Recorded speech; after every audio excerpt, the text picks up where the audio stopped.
Wabarakatuh.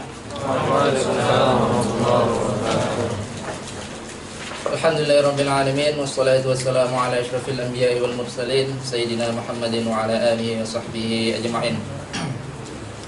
Allahumma zidna ilman warzuqna fahman. Allahumma 'allimna bima yanfa'una wanfa' bima 'allamtana. Allahumma 'allimna bima yanfa'una wanfa' bima 'allamtana. Allahumma 'allimna bima yanfa'una wanfa' bima 'allamtana. Amin. Kita kemarin sampai mana? Mukadimah. Mukadimah belum kelar-kelar.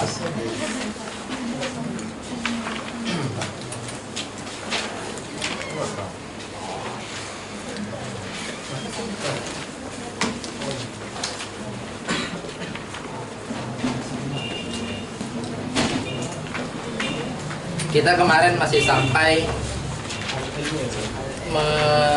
ilmu, dan juga di akhir itu sebelum selesai kita sedang zoom in dari rambu-rambu pemetaan yang diberikan oleh Imam Akhdari di dalam kitab Sulam. Nah, kita sampai itu. Dan sampai rambu-rambu yang mana? Ayo, maka itu al-fal. Sebelum kita lanjut, ada pertanyaan?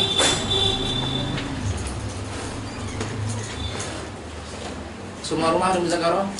Rumah mana yang belum? Udah semua? Udah. Mabes? Udah? Udah. Ini Sinai? Bos? Udah semua ya? Asal. Ini belum tuh. Hah? Oh sini? Belum. Kok bisa hilang?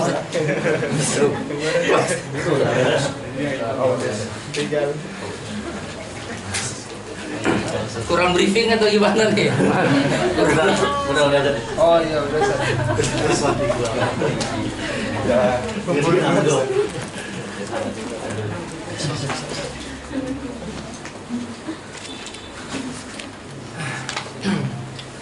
Hasil muzakarahnya ada pertanyaan nggak? Asar-asar dari muzakarah? Nggak ada. Kalau nggak ada saya bertanya.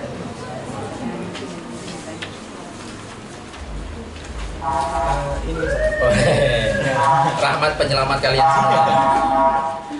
mengenai yang bismillah kan Ustaz. Wah. Betul nggak pernyataan seperti ini Ustaz? Oh, bisa. Keren. Yang takodem itu kan Ustaz. Langsung mempraktekkan. Gimana Rahmat? A lebih didahulukan daripada B Ya. karena A yang menyebabkan si B. Sementara adanya si A merupakan sesuatu yang dibutuhkan si B untuk membuktikan bahwasanya si A ini bekerja gitu kan.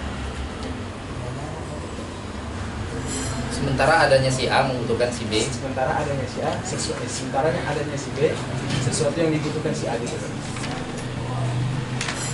Yang bilillah ya. Contohnya apa? Contohnya yang kalau yang masalah pergerakan tangan dengan cincin kan. Nah, itu udah kasih betul contohnya. Ya maksudnya pentarifannya gitu lah. Sebelum dicontohkan ya kan. Oke, koin yang paling enak membedakan antara ilah sama tobah itu adalah ilah itu menjadi penyebab maksudnya dia diutamakan atau ditakodumkan karena dia menjadi penyebab adanya B. Misalnya seperti itu, kita mengedepankan A karena dia menjadi penyebab adanya B. Beda dengan tobah itu si A bukan menjadi penyebab ada. Ini penyebab ada maksudnya memang dia yang menyebabkan si B ada, paham ya? Dalam artian bukan karena komponen-komponen dia. Kalau misalnya gini, misal kita kasih contoh yang di Toba itu adalah komponen-komponen kursi itu ditakodumkan daripada kursi satu kesatuannya. Apakah komponen itu menjadi penyebab adanya kursi? Iya. Coba, komponen-komponen itu apakah menjadi penyebab? Enggak, penyebab ada kursi itu karena ada yang buat kursi. Paham sampai sini? Jelas nggak? Sedangkan kalau misalnya gerakan, memang gerakan si tangan itu menjadi penyebab adanya gerakan si cincin, gitu. Paham? Nah ini yang dinamakan dengan ilah sama maklul. gitu. Selama dia itu menjadi penyebab, beda misalnya ajza atau misalnya kata qadumil juz'i 'alal kul. Juz itu bukan menjadi penyebab adanya kul, tetapi juz itu menjadi komponen adanya kul. Dalam artian kalau misalnya juznya nggak ada, kulnya nggak mungkin ada, paham? Gitu. Kalau misalnya kulnya ada, maka pasti ada juznya. Tetapi juz itu bukan menjadi penyebab adanya kul, karena yang menjadi penyebab adanya kul itu si murokibnya. Misal kul itu tertarkib dari beberapa banyak juz. Misal gini, satu kesatuan kul itu adalah satu kesatuan. Ini spidol mana ini? Ini kalian yang taruh sini, ini ya di ini kayaknya meragukan ini, bukan? Diasingkan.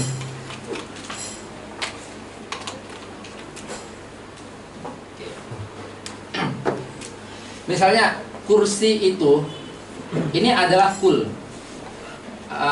Dalam artian dia adalah satu kesatuan dan dia ini terdiri daripada ajza'nya. Jelas ya? Nanti kita akan ngebahas perbedaan al-kul ila ajza'ihi sama al-kulli ila juz'iyatihi. Itu beda. Kita katakan bahwasanya kumpulan-kumpulan ajza ini kita katakan tarkib karena dia itu tertarkib dari ajza-ajza'nya.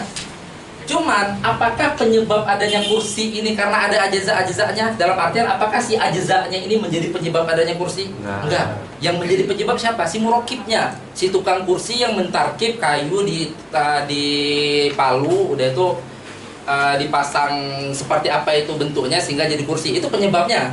Paham ya? Gitu. Nah, ini yang dinamakan dengan itu yang dinamakan dengan bitobak, gitu. Beda dengan bil illah. Kalau bil illah memang penyebab.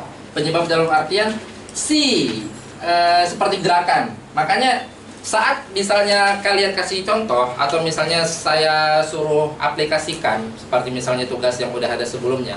Tugas dari bil illah. Kenapa saya sempat mengatakan beberapa banyak yang salah, tetapi yang penting kalian paham konsepnya. Kenapa banyak yang salah? Karena yang menjadi takodum itu bukan tangan sama cincinnya, paham ya? Tetapi gerakannya, paham ya? Gerakan si tangan itu lebih ditakodumkan daripada gerakan si cincin, paham? Bukan tangan sama cincin, gitu. Karena si tangan itu bukan penyebab adanya cincin, jelas sampai sini? Tapi gerakan si tangan menjadi penyebab adanya gerakan si cincin, jelas? Dan juga si tangan ini bisa bergerak kalau cincinnya bergerak. Dalam artian mereka saling membutuhkan. Jelas ya sampai sini? Nah, itu yang dinamakan ilah. Kalau toba enggak. Kalau toba itu bukan hubungannya, itu bukan lazim malzum, hubungannya itu bukan sabab musabab. Oke, selain contoh-contoh ini yang kemarin konsep dari masail ada yang kurang jelas?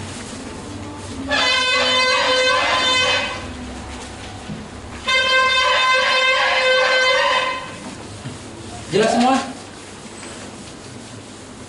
Kayaknya kemarin tuh berat deh. Apakah saking beratnya akhirnya nggak jelas?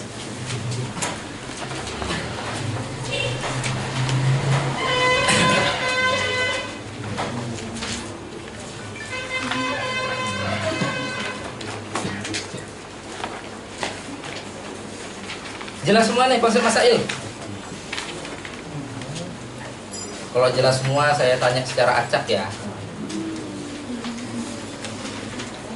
Satu aja, satu banding satu banat.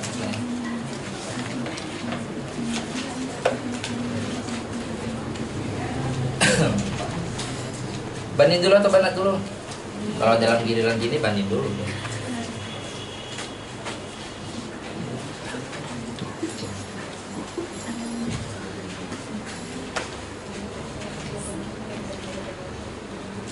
Ilham Anwar, udah sehat? Oh, udah sakit apa? PHT, Ustaz.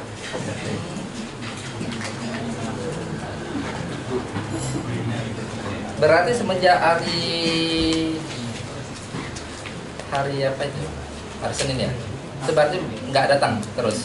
Enggak, cuma sekali aja di sini. Masa kan hari Senin kan nggak datang? Iya. Nah, semenjak hari itu udah terus nggak datang? Datang, Ustaz. Dia cuma satu kali aja izin apa? Oh. Tapi memang janjian sama dokternya hari Hari ini. Kamis. Dari pagi berapa?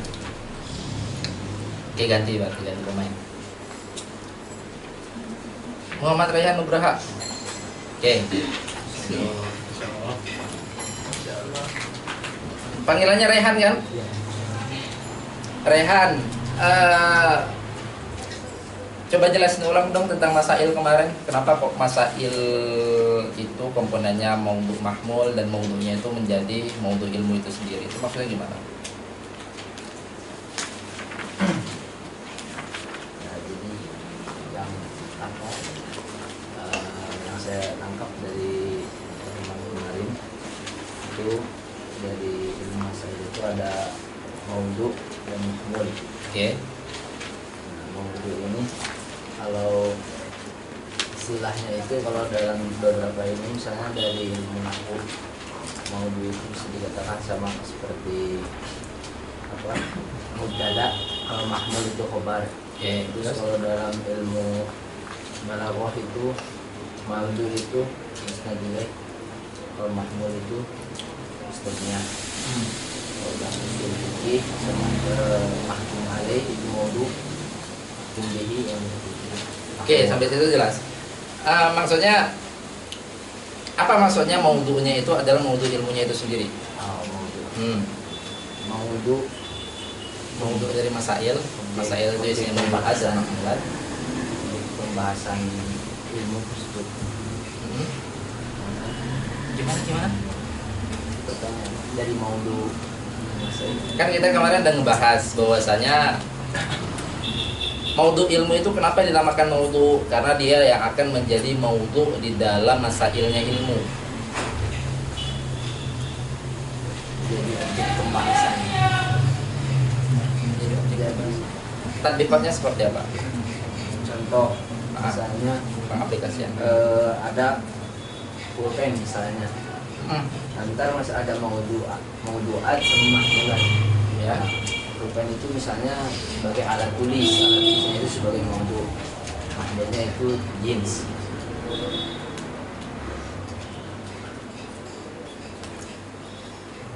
Ada yang bisa kasih jawaban lain? Dari Banin? Ya. Delami kan? Iya, Oke. di dalam masail terdapat maudhu'at. Nah, maudhu'at pada masail itulah yang membuat maudhu pada ilmu tersebut disebut dengan maudhu.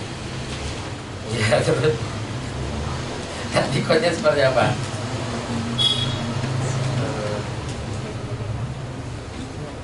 Tadbiqnya sehingga akhirnya menjadi nyambung. Oh, ternyata gini pengaplikasian si maudhu ilmu itu bisa menjadi maudhunya masail.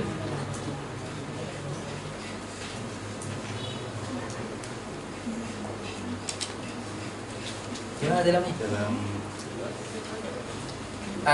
Yang mudah aja deh, maudhunya ilmu fikih misalnya. Kan mudah. kayak dalam ilmu fikih contohnya sholat gitu. Maudhunya ilmu fikih apa? Nah, berarti itu kita katakan sama dengan objek pembahasan ilmu fikih, maudhu ya. Terus gimana dia ditatbikkan sehingga akhirnya dia menjadi maudhu'at di dalam masailnya ilmu fikih?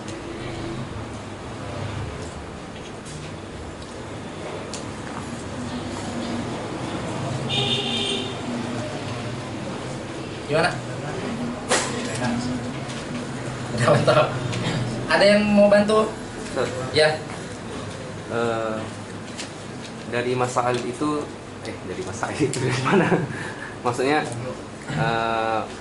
dalam suatu fan ilmu, dalam masail itu ada pengantarnya, ada muqaddimah, ada muqaddimahnya, ada yang di awalnya kayak tadi dalam fikih itu kan al-afa mukallafin, dan biasanya itu di awal atau ditakwilkan.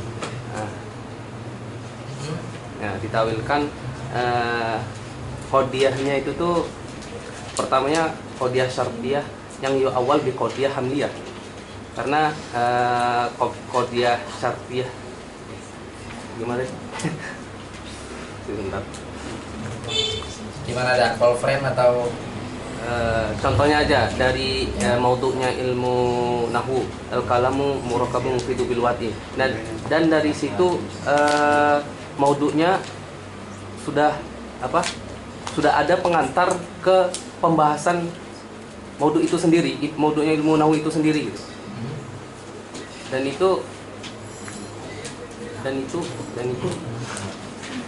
Dan itu apa masail dan itu ada, sudah terdiri dari maudu dan mahmulnya.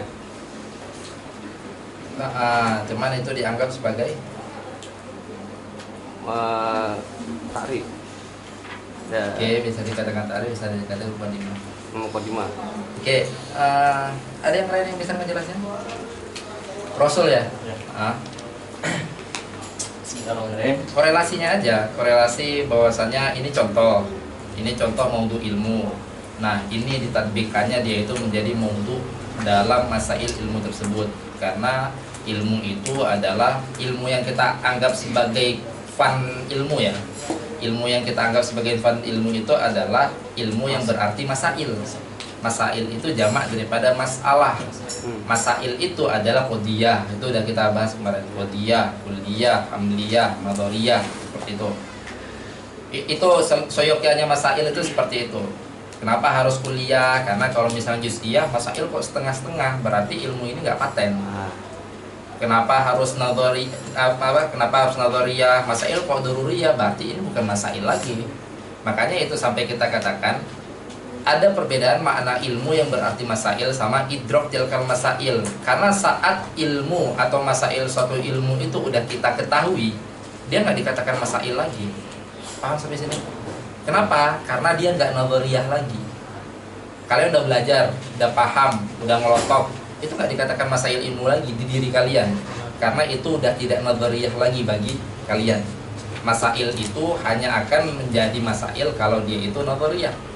Kalau misalnya masail itu adalah doruriyah, maka kita nggak membutuhkan guru untuk belajar ilmu. Paham? Doruriyah, baca sekilas langsung paham, kan itu namanya doruriyah gitu. Kenapa hamliyah? Karena masail itu nggak bisa dita'liq. Ta'liq itu maksudnya kalau terjadi gini maka gini loh, berarti nggak pasti dong. Gak pasti dalam artian kalau terjadi doang baru ada makmulnya. Itu kita pahami di konsep saat membahas qadiyah syar'iyyah. Oke, gimana Rasul? Oke. Jadi untuk masail kan tadi jamak dari masalah. Oke. Yang merupakan semua hal yang ada di kitab yang apa namanya? Yang berupa masail atau berupa masalah-masalah itu mempunyai dua kemungkinan.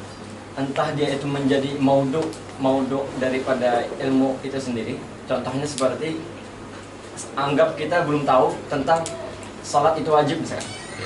Nah, sedangkan di dalam ilmu fikih, maudhunya ilmu fikih adalah afalul mukallafin. Nah, jadi as-salatu itu kan kalau dalam ilmu nahwu itu ada mubtada, sedangkan dalam ilmu mantik itu adalah maudhu. Artinya mufrad daripada maudhu'at. Yang ini merupakan salah satu maudhu daripada maudhu'at lah gitu. Nah, ketika maudhu ini dia salat itu kan sama halnya dengan afalul mukallafin. Otomatis dia merupakan maudhu'at daripada masail di dalam kitab, atau maudhu daripada masail dalam kitab, dan dia juga maudhu daripada ilmu itu sendiri. Nah, jadi di dalam kitab itu kan cuma ada dua. Ketika dia enggak berupa maudhu'at atau kumpulan daripada maudhu'at dan mahmulat, yang mana itu merupakan masail daripada ilmu itu, masail daripada fan ilmu itu, maka dia otomatis bisa juga pengecualian, yaitu muqaddimah, atau dia itu merupakan takwil gitu. Kayak misalkan musannif menuliskan alhamdulillahilladzi qad akhraja apa misalkan gitu kan. Nah, itu kan bukan maudhu'at lah, bukan maudhu daripada fan ilmu tersebut, karena dia misalkan alhamdulillahilladzi qad akhraja tadi musannif itu menuliskan di dalam fan ilmu fikih misalkan. Itu kan gak ada hubungannya dengan hafal mukallafin gitu. Nah, jadi ketika nggak berhubungan, otomatis dia ada kemungkinan lain, yaitu dia bukan pasti terkeluar daripada masail ilmu tadi ya, dan dia menjadi muqaddimah atau takwil lagi, ditakwil sebagai apa namanya, Ditakwil sebagai misalkan dia ditakwil itu terbagi ini juga. Wih, terbagi. Enggak terbagi. Misalkan ya, maksudnya banyak lah pentawilan itu, banyak Ya. pentawilan itu. Misalkan dia jumlahnya itu merupakan syartiyah, jumlah syartiyah, maka kita tawilkan dia menjadi jumlah hamliyah. Karena masail itu dia harus jumlah hamliyah gitu. Harus hamliyah. Qadiyahnya itu harus hamliyah gitu. Jadi ketika dia laukana misalkan laukana ini, maka kita harus takrifkan misalkan kita tawilkan menjadi ini itu ini. Misalkan salat itu wajib gitu. Itu kan merupakan qadiyah hamliyah gitu. Oke, Hasan. Yang Banat ada yang bisa mengulang? Sebelum saya tunjuk deh.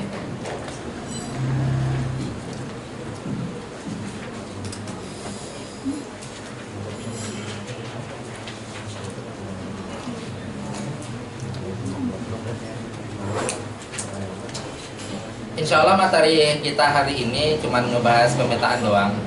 Saya nggak memberi konsep apapun. Beda dengan materi tiga pertemuan sebelumnya. Jadi yang hari ini tuh nggak berat. Kalian cuma ngelihat, oh pemetaannya ngebahas, oh ternyata kaitannya ke sini, oh ternyata jalannya ini, oh ternyata antar di sini ada perempatan kita belok kanan, oh ternyata ada tujuh apa kita lurus terus, gitu aja. Makanya saya lebih condong nyantai yang terakhir. Ayo yang Banat. Sebelum saya bagi, ada yang mau menjadi sukarelawan?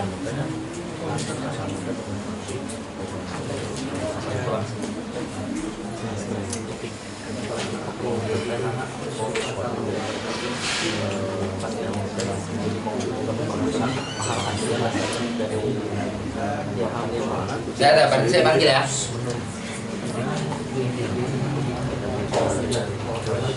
Nur Hasanah. Yang mana? Oh.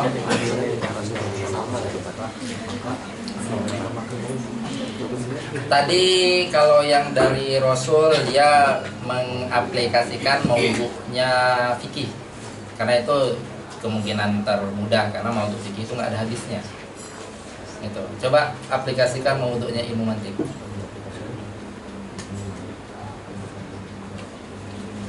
Bagaimana proses dia itu saat dia itu menjadi maudhu', jelas kita udah membahas itu di pertemuan pertama.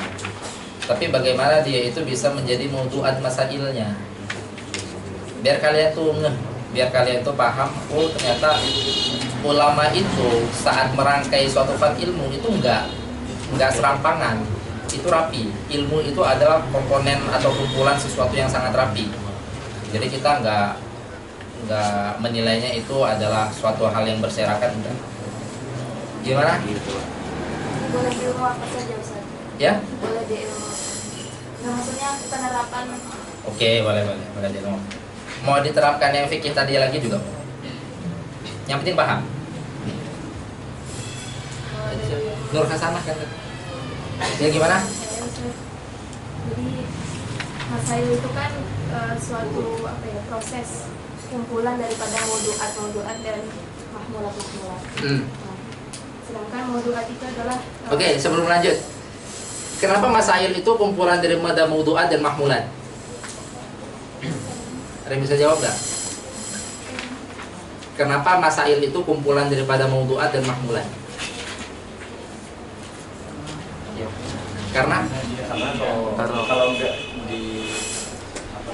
digabungkan maka enggak menjadi suatu jumlah. Karena dia bukan doruri, dia berbentuk lazori. nazori itu doruri juga bisa terkumpul dari maudhu'at dan mahmulat. Oh, Karena mau Aywa Hasan, karena dia qadiyah, simpel kan? Kan kita udah mengatakan masail itu adalah qadiyah, kulliyah, hamliyah, nadhariyah, gitu kan? Nah, kenapa dia terkumpul dari maudhu'at dan mahmulat? Ya karena dia qadiyah. Kalau dia bukan qadiyah ya nggak ada maudhu', nggak ada mahmul di dalamnya. Seperti apa? Seperti mufrad. Oke, lanjut. misalkan itu kalau misalnya dari fikih itu ada maudhu'at, bisa kita ambil salah satu dari af'alul mukallafin, ada misalkan zakat. Oke. Maka zakat itu bisa menjadi maudhu'at dan mahmulatnya itu misalkan wajib. atau sunnah. Oke. Jadi ibaratnya kayak as-sholatu wajibatun, kayak as-sholatu, az-zakatu, misalnya zakatul fitri. Ya. Itu wajibatun. Ah. Itu kan kayak tersusun, kalau misalnya dari segi nahwu kan kita tersusun dari mubtada dan khobar. Oke. Zakatul fitri wajibatun, maka zakatul fitri itu menjadi Wajib. mubtada atau kalau misalnya dia memantik itu mauduat. Maudhu, Terus ya. wajibatun itu kalau di nahwu khobar, maka Hmm. kalau misalnya dia memantik menjadi mahmulah. Oke, terus dan zakat itu berbentuk apa? Dan Zakat itu merupakan salah satu dari apa? af'al mukallaf. Makanya akhirnya dia menjadi maudhu'nya ilmu fikih. Oke, Hasan. Ini saya pesankan lagi ya, kalau bisa kalian nanti di sesi muzakarah selanjutnya khusus untuk korelasi aja, nggak perlu kalian murojaah full, korelasi aja, korelasi antara masailnya itu tadi. Kan tadi simple, kenapa masail itu isinya maudhu sama mahmul ya? Karena dia qadiyah, simple kan? Nah, itu sebenarnya hal-hal yang simple tapi membutuhkan pemahaman. Terus kenapa bagaimana proses maudhu'nya masail itu terdiri daripada maudhu' ilmu itu sendiri gitu. Sehingga akhirnya ternyata gara-gara dia itu menjadi maudhu'at di dalam masail, makanya akhirnya dia dinamakan maudhu' ilmu gitu. Akhirnya kan kita tahu korelasinya. Berarti ini jelas ya. Oke, kita lanjut bahas rambu-rambu. Yang di rambu-rambu kalian ada yang kurang jelas ya?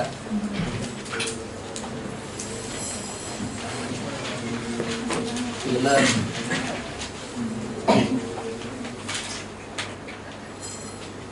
Isinya adalah tasawur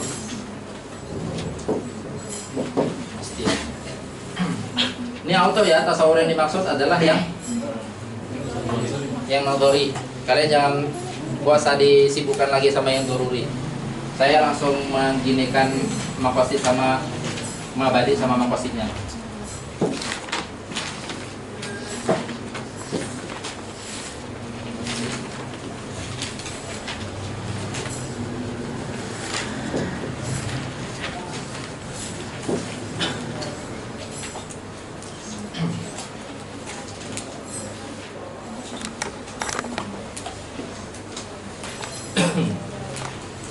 Mabadinya tasawur apa? Kuliatul khams.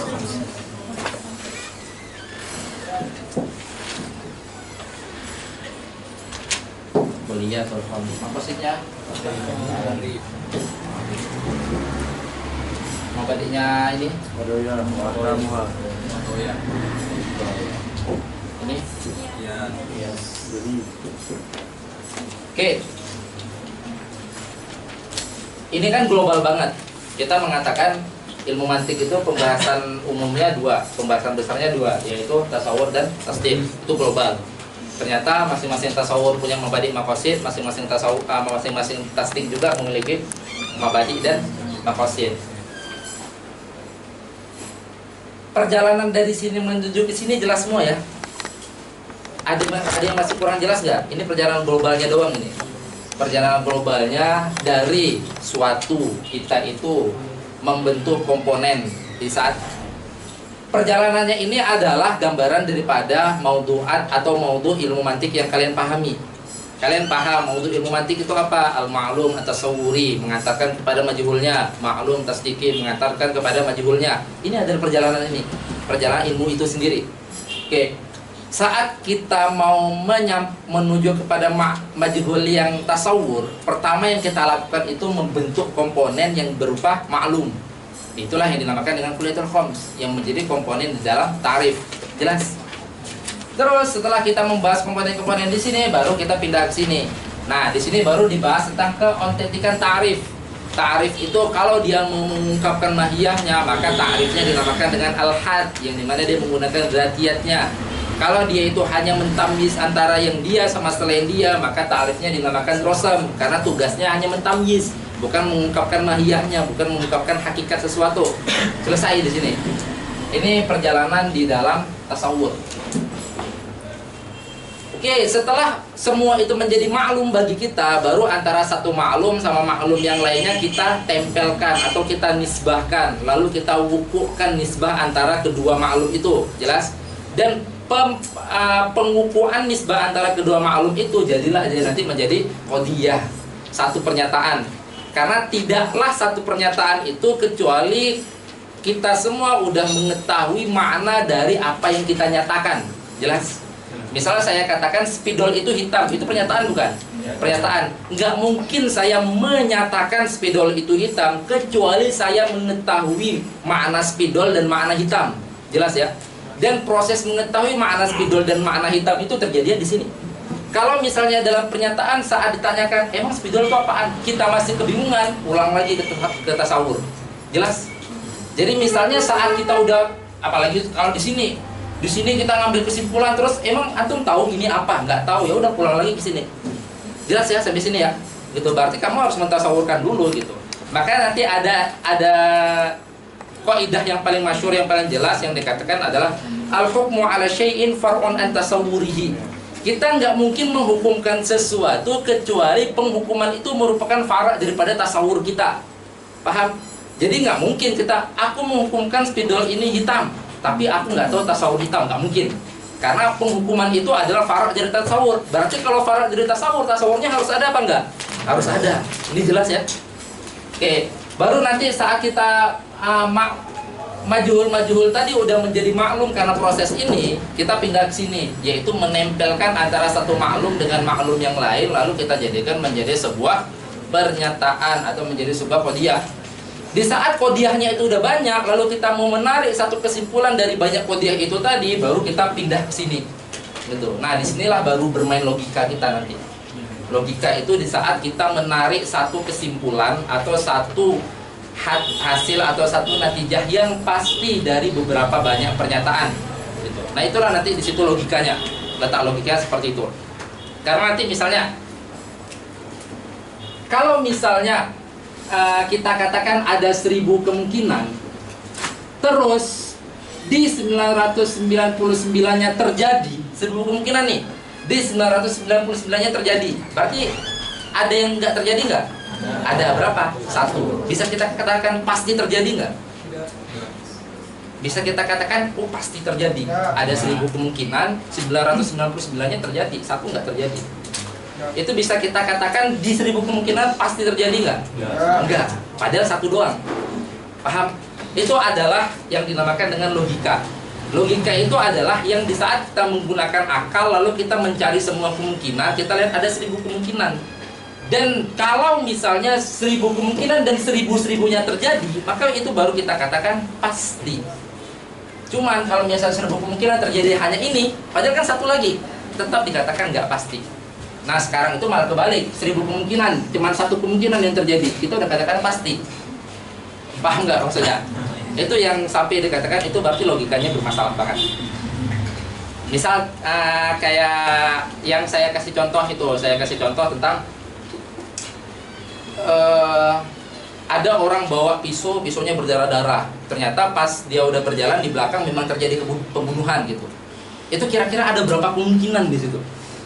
Ada banyak banget kan? Bisa jadi dia memang habis nyembelih kucing. Ini pembunuhan manusia ya, bukan pembunuhan kucing. Bisa jadi dia habis nyembelih kerbau, darahnya kan banyak kemungkinan. Pisaunya juga itu kemungkinannya banyak gitu.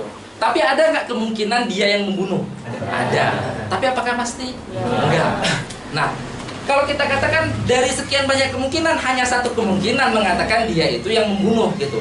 Cuman kalau misalnya logika kita bermasalah, kita mengatakan pasti dia yang membunuh. Nah, itu yang dinamakan ini bukan jawaban logika, ini adalah jawaban perasaan gitu. Makanya kalau orang udah didominasi perasaan, logikanya itu kacau. Jelas ya sampai sini ya? Oke, lanjut di sini. Pertama, kemarin ilmu hadis udah, ternyata gini aja. Kan yang paling pertama itu hukum dulu. Al-hukmu fi jawazil istighal. Sini. Terus kita lanjut ke bawahnya, ini hukum, terus ke anwa ilmu hadis, terus yang di bawahnya dalalah. Saya pindah ke sini nanti saat. Jadi sedikit-sedikit ini kita zoom in tipis-tipis aja apa yang terjadi di situ. Kalian ada yang masih nggak ngerti tentang dalalah nggak?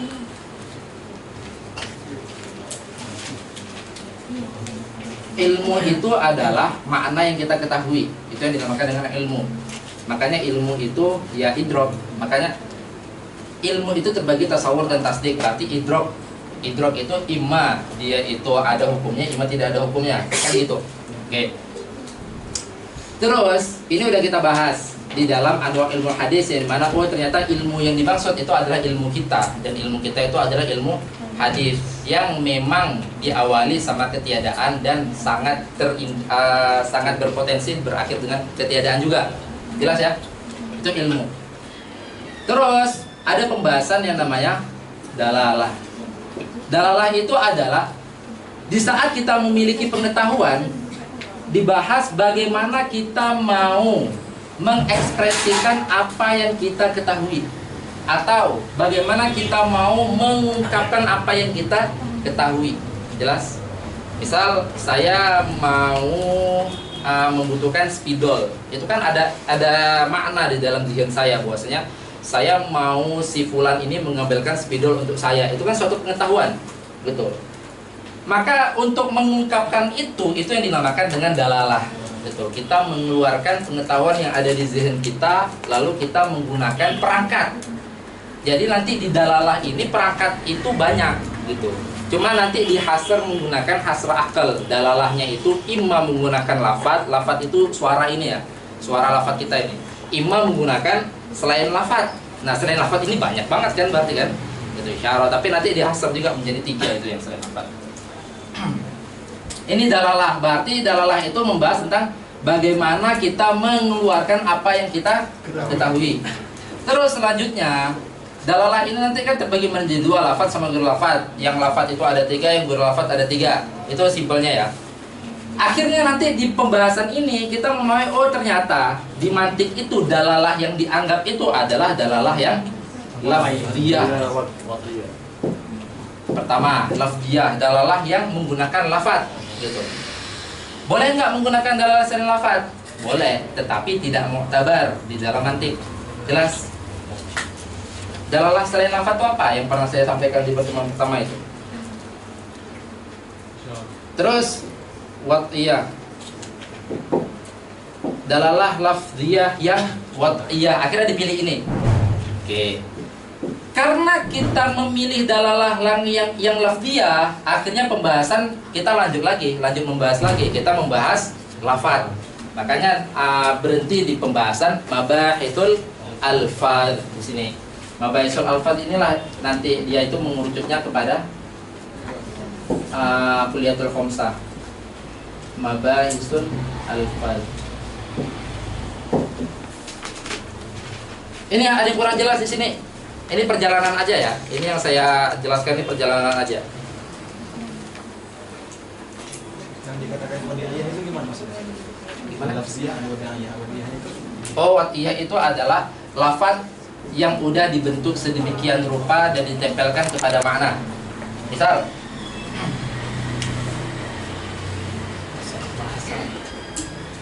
ini kan ada makna sendiri dia ini. Paham? Maksudnya sesuatu yang bening, keras, udah itu terbentuk dari kaca gitu, jelas? Kan itu makna dia, gitu. Tapi akhirnya kita nempelin lafaz apa kepada makna ini? Lafaz gelas. Nah itu yang dinamakan dengan wada'. Makanya ada fan ilmu yang dinamakan dengan ilmu wada'. Ilmu wada' itu membahas tentang itu, membahas tentang bagaimana proses suatu lafaz itu akhirnya ditempelkan kepada suatu makna. Itu ada banyak prosesnya. Wada' itu nanti ada wada' am, wada' khas. Kalau kita paham di situ tuh korelasinya di sini erat banget.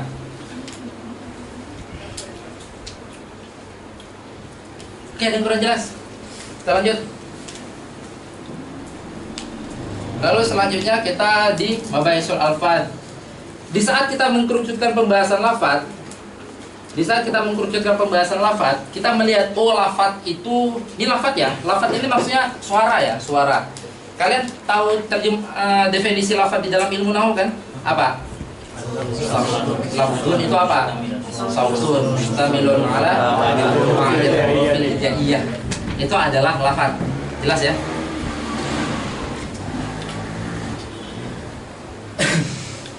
suara ini, jadi kalian jangan artikan lafadz itu adalah ini. Enggak, ini namanya nupush, ini tulisan. Jelas, lafadz itu adalah suara kita dalam melantunkan ini. Jelas ya, itu yang dinamakan lafadz. Jadi lafadz itu bukan isi kitab ini, bukan, tapi suara kita. Itu yang dinamakan dengan lafadz. Jangan salah paham ya. Maka nanti ulama itu saat mengatakan ini bukan lafadz, ini nupush. Nupush ini adalah dalnya lafadz suara kita ini. Mana suara kita dalnya makna yang ada di zihn kita. Itu nanti kita bahas di dalalah. Lafadz itu ada kemungkinannya dia itu udah diwadha untuk makna tertentu, berarti lafadz itu al-lafzul. Kemungkinannya imma dia itu al-maudhu, imma ghairuhu berarti hasilnya langsung akal. Yang maudhu itu imma musta'mal. Ini musta'mal ini bukan second ya, tetapi digunakan gitu. Imma musta'mal, imma ghairuhu. Yang musta'mal ini imma, sempit banget gitu ya. Ini udah semua ya, catat ya.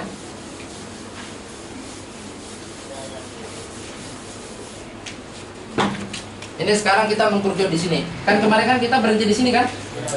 Oke. Kalian udah tahu ya kenapa kita membahas ini? Rentetan dari awal kemarin itu jelas ya. Rentetannya membahas tentang hukum, anwa ilmu hadis, terus dalalah, terus mengerucut kepada lafadz. Nah itu semua rentetan ya, rentetan yang dimana berkelanjutkan semua, berkesinambungan. Lafadz itu imma maudhu, imma ghairuhu. Maudhu itu imma musta'mal, imma ghairuhu. Musta'mal itu imma, lafadz yang musta'mal itu imma murakkab, imma mufrad. Bisa nggak kita pasang ghairuhu? Bisa aja, tapi kita menggunakan musawi nakidnya. Dalam artian di saat musta'mal terbagi menjadi murakkab sama mufrad, itu hasilnya hasil apa? Akli. Kenapa? Aywa, karena ada kemungkinan yang lain. Karena dia adalah bersama musawi nakidnya. Makna mufrad ini adalah ghairu murakkab, dan makna murakkab ini adalah ghairu mufrad. Ini udah tatbikan dari pertemuan sebelumnya ya. Murakkab ini imma kok murakkab sih? Mufrad ini imma kulli, imma juz'i. Yang kulli ini ada 5 kemungkinannya, yaitu jins, fasal, nau, ya seperti yang ada di dalam bab ini lah, yang ada di dalam matanya itu. Jins, fasal, nau, khos, terus sama arad. Nah, kulli yang 5 inilah yang dinamakan dengan al-kulliyat al-khams, yang dimana dia itu yang akan menjadi komponen di saat kita mau mendefinisikan sesuatu tasawur yang tadinya majhul. Jelas? Oke, kita mengerucut ke sini. Maka sejatinya selesai. Mabadi daripada tasawurat itu selesai di sini. Ada yang kurang jelas? Cuman setelah ini kan ada lanjutannya lagi. Ada yang kurang jelas nggak sampai situ?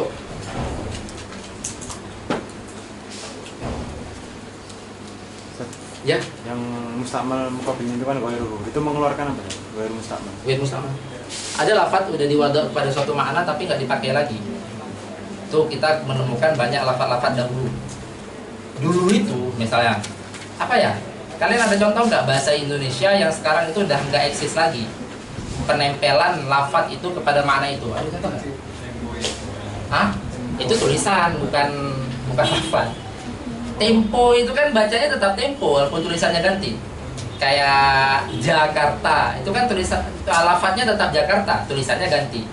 Dulu itu untuk nulis J itu ada D-nya. Itu membedakan antara J sama C. Kalau C itu ada T-nya. Kan gitu kan? Kayak ini kan penamaan Hindia Belanda di Indonesia.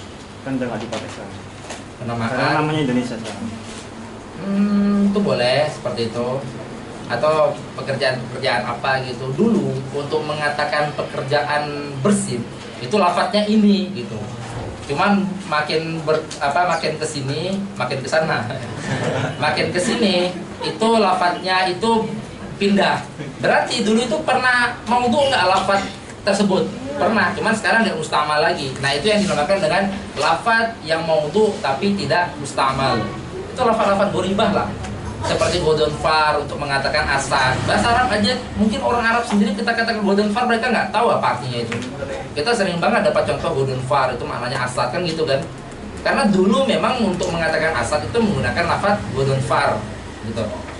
Cuman sekarang udah nggak eksis lagi lafadznya itu. Berarti kita katakan lafadz godon far pernah diwadha kepada makna hayawan muftaris kan gitu. Hanya saja sekarang udah goir mustamal karena berpindah lafadz. Oke, ada yang kurang jelas? Ya? Itu kan dirincikan dari lafaz, maudhu, goiru sampai akhirnya ke kuli kan? Ya. Nah, itu semuanya diringkas dan kuli apa ada salah satu yang dihapus, dibuang? Semuanya diringkas. Kan dari atas tadi itu hasil apel terus itu. Iya. Ah, terus? Berarti semuanya dipakai gitu. Tapi Enggak, yang dipakai cuma ini aja. yang kuliah itu kan, Seth? Yang kuliah itu yang dipakai. Jadi yang sisa-sisanya itu yang merokap sama Sisa-sisanya itu cukup kalian ketahui aja biar kalian nggak terjebak untuk mau mengatakan kuli kok malah menggunakan juz'i. Makanya ada istilah, kalian pernah dengar istilah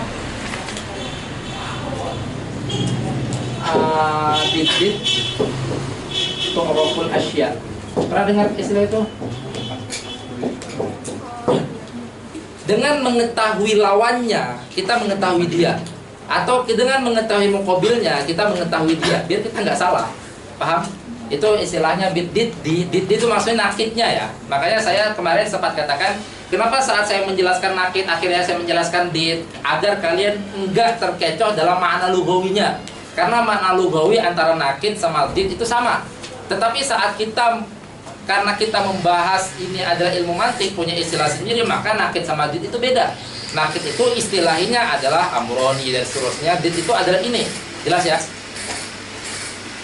Nah, ini maksudnya. Kalau memang yang mau kita bahas si fulan ini, si kuli ini, kenapa nggak kita bahas dia aja fokus? Paham sampai sini? Kenapa akhirnya kita bahas yang selain dia? Itu butuh. Agar kita nggak terkecoh saat kita mau gunain dia, akhirnya lalu kita menggunakan selain dia. Paham? Nah, perlu kita membahas selain dia agar kita benar-benar mengetahui dia. Gitu, biar nggak tertukar. Nah, itu adalah istilah daripada bidit tu'raful asya. Dengan mengetahui selain dia, maka kita mengetahui dia.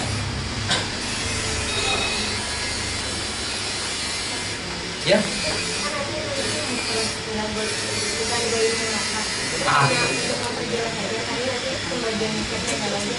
Kan tipenya karena dia punya nama.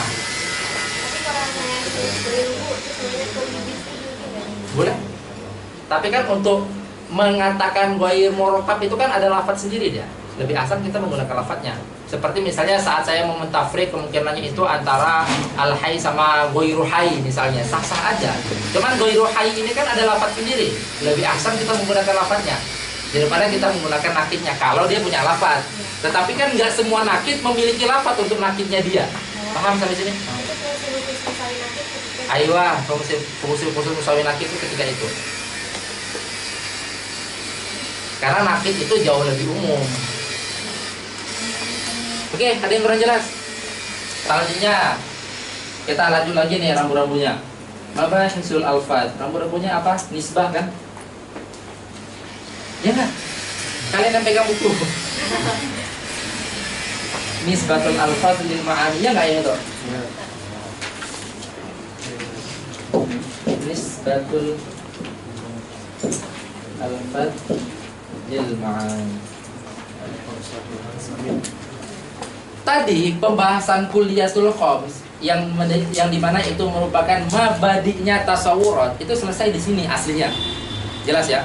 Cuman ternyata si lafadz ini memiliki masalah lain. Masalah apa? Masalah yang dimana lafadz ini terkadang ada satu tetapi maknanya banyak, atau lafadz ini terkadang ada banyak tapi maknanya satu. Nanti gimana saat kita menggunakan lafaz-lafaz tersebut lalu kita tempelkan menjadi sebuah definisi? Bisa jadi kan ketukar-tukar. Jelas ya? Jelas nggak sampai sini? Misal kan tadi sejatinya pembahasan kuliatul khams itu selesai di mabasul alfat, karena mabasul alfat sudah mengerucut kepada ini, kan gitu. Cuma ternyata lafat ini memiliki masalah yang lain, gitu. Dia ini memang banyak masalahnya, gitu. Akhirnya kita ngebahas masalah dia yang lain apa? Ternyata lafat itu terkadang memiliki banyak lafat tapi maknanya satu, jelas? Atau lafat itu memiliki satu lafat tapi maknanya banyak. Gitu. Nah, terus gimana? Akhirnya kita bahas di sini nisbah antara lafaz dengan makna-maknanya agar kita nggak tukar-tukar. Misalnya dalam bahasa Indonesia deh kita katakan bisa. Bisa ini kan maknanya terkadang bisa istita, jelas ya. Terkadang bisa racun gitu kan. Jadi kan misalnya kita mau melarikan ini kepada makna yang lain kan jadi serba bingung kalau kita nggak memahami nisbah dia sama makna dia. Jelas? Misal kita katakan definisi ular kobra itu apa? Dia adalah hewan yang serba bisa. Itu kan aneh banget. Bisa nyuci piring kok. Aneh gitu kan. Nah, kan gitu. Karena apa? Karena ada kerancuan di sini. Oh iya ya, karena lafadznya sama. Padahal maksudnya dia adalah hewan yang memiliki racun. Bisa dalam artian racun. Jelas ya sampai sini ya. Gitu. Nah, makanya akhirnya kita bahas ini. Nisbatul alfad lil ma'ani. Lafaz terkadang dia itu satu lafadznya memiliki makna yang berbeda-beda, terkadang dia itu banyak lafadznya memiliki makna yang satu. Itu nanti kita bahas di situ. Adapun zoom in-nya lebih besar ya saat kita udah masuk pembahasan itu. Terus kita loncat lagi. Nah, ini yang benar-benar yang dikatakan oleh para ulama saat mensyarah-syarah kitab Imam Al-Qurtubi ini. Pembahasannya setelah ini, sebelum akhirnya kita pindah kepada pembahasan ta'rif, itu memang benar-benar suatu wawasan yang beliau beri untuk kita. Gitu. Apa pembahasan setelah ini? Pembahasan tentang kulliyah sama juz'iyah dan al-kul sama al-juz. Itu padahal nggak ada kaitannya sama sekali. Cuman itu seharusnya itu pembahasan setelah qadiyah. Itu bukan majalnya tasawur, seharusnya seperti itu. Makanya pembahasan itu memang suatu wawasan yang dimana kita diketahui di saat saya mau menghukumi semuanya itu imma semua dalam artian pengglobalan sesuatu atau semuanya itu memang semua satu persatu yang saya hukumkan gitu. Itu kaitannya di mana? Kaitannya saat kita mau menghukumkan sesuatu nanti dia ini memiliki makna yang seperti apa, jelas itu. Nanti di pembahasan itu kita lihat nanti letaknya dia itu di mana di saat membahas sisi dalam pembahasan nanti, yaitu pembahasan kulliyah wal juz'iyah sama kulli sama al-kul sama al-juz. Agar kita nggak perlu tukar-tukar juga. Dalam mantik itu ada banyak, ada kulliyah, ada juz'iyah, ada kul, ada juz, ada kulli, ada juz'i. Itu tiga-tiganya beda. Baru setelah membahas ini kita masuk ke dalam maqasidnya tasawurat, yaitu pembahasan at-ta'rif ini sendiri, yang dimana ta'rif itu nanti ada 3 jenisnya. Yang pertama itu dinamakan dengan ta'rif bil had, yang kedua ta'rif bil rasal, yang ketiga ta'rif bil al-lafaz. Lafdun di sini bukan lafdun dengan makna yang sama dengan di sini. Itu yang saya katakan, jangan pelit dengan mustalahat.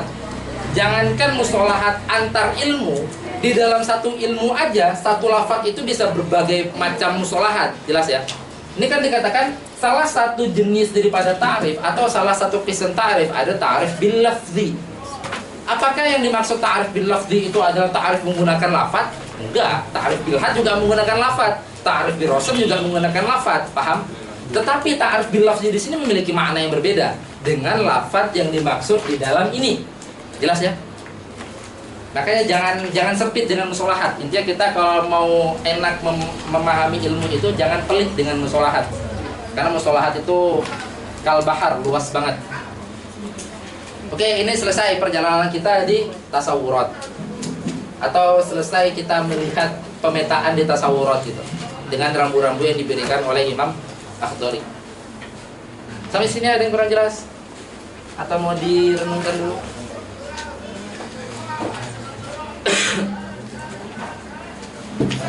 Ya? Itu yang misal Ya bisa. Ta'rif bil misal. Tapi misal di sini bukan misal, misalnya insan itu apa gitu, dia nggak bisa mendatangkan ta'rif bil hadnya yaitu haywan natik, tapi pas ada orang lewat, gak usah insan deh, faros saja, faros. Karena insan aneh banget, orang nanya insan itu apa ya, itu insan gitu. Faros itu atau kitun itu apa gitu, kucing itu apa, nggak bisa dia datangkan makna secara gantiannya. Lalu ada kucing lewat, itu kucing tuh, paham ya? Nah itu kan namanya ta'rif bil misal. Kalau ta'rif yang seperti itu, misal yang seperti itu masuknya kepada ta'rif bil rasm. Kenapa? Karena kaitannya sama dengan ta'rif di samroh. Kalau kalian paham kemarin ta'rif di samroh bagaimana korelasinya, maka ta'rif bil misal juga seperti itu. Saat ada permisalannya, maka udah pasti ada yang sedang dimisalkan. Tetapi kalau tidak ada, belum tentu yang dimisalkan itu nggak ada. Misal, saat kucing lewat, kita katakan, itu kucing. Udah pasti, misal yang saya katakan itu adalah kucing. Gitu. Tapi saat kucingnya nggak ada, bukan berarti makna kucing itu nggak ada. Persis saat kita katakan dengan samroh, saat samrohnya ada, udah pasti itu adalah pohonnya sih yang memiliki samroh ini tadi. Tetapi saat samrohnya nggak ada, belum tentu si pohon ini bukan pemilik samroh itu. Jelas?